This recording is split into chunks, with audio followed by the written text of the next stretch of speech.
Logi, það væntanlega verið svolítið öðru að sitja á bekknum og fylgjast með þessu.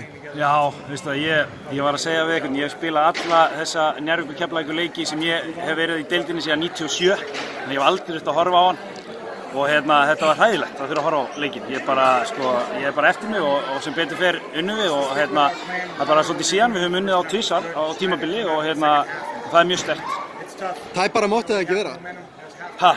Þetta mátti ekki vera tæpara þetta? Nei, svoleiðis er þessi leikinn. Þú manst hvernig þetta var í október, þannig að maður vissi svo sem að þetta yrði svipað þó að við höfum verið með góðan 15 stiga, vorum í 15 stigum yfir í hálfleik, þá vissum við alveg að þetta yrði hörkuleikur í endan og þeir gefast aldrei upp og já, þetta var svona smá endurtekning af leiknum í október.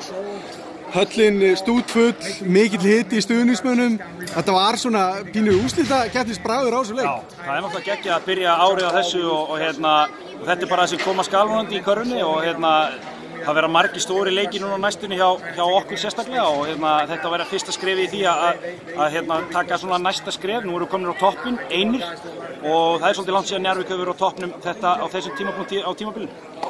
Elvar, hann var 9-9 í vítum fyrir þessi 2 sem hann klikkaði á, en svo bjargaði hann þessu bara með að taka sóknarfrákast. Hvaða rugl er þetta? Það er eins og boltinn stundum sogist bara á hann, þannig að hann var eini sem sá hvert hann var að fara, þannig að hann svona nýtti sér það og náði í hann og sem betur fer náðu við að klára þetta vítalínu í endan og á móti mjög sterku Keflavíkurliði og við erum sáttir að vera á toppnum, aleinir.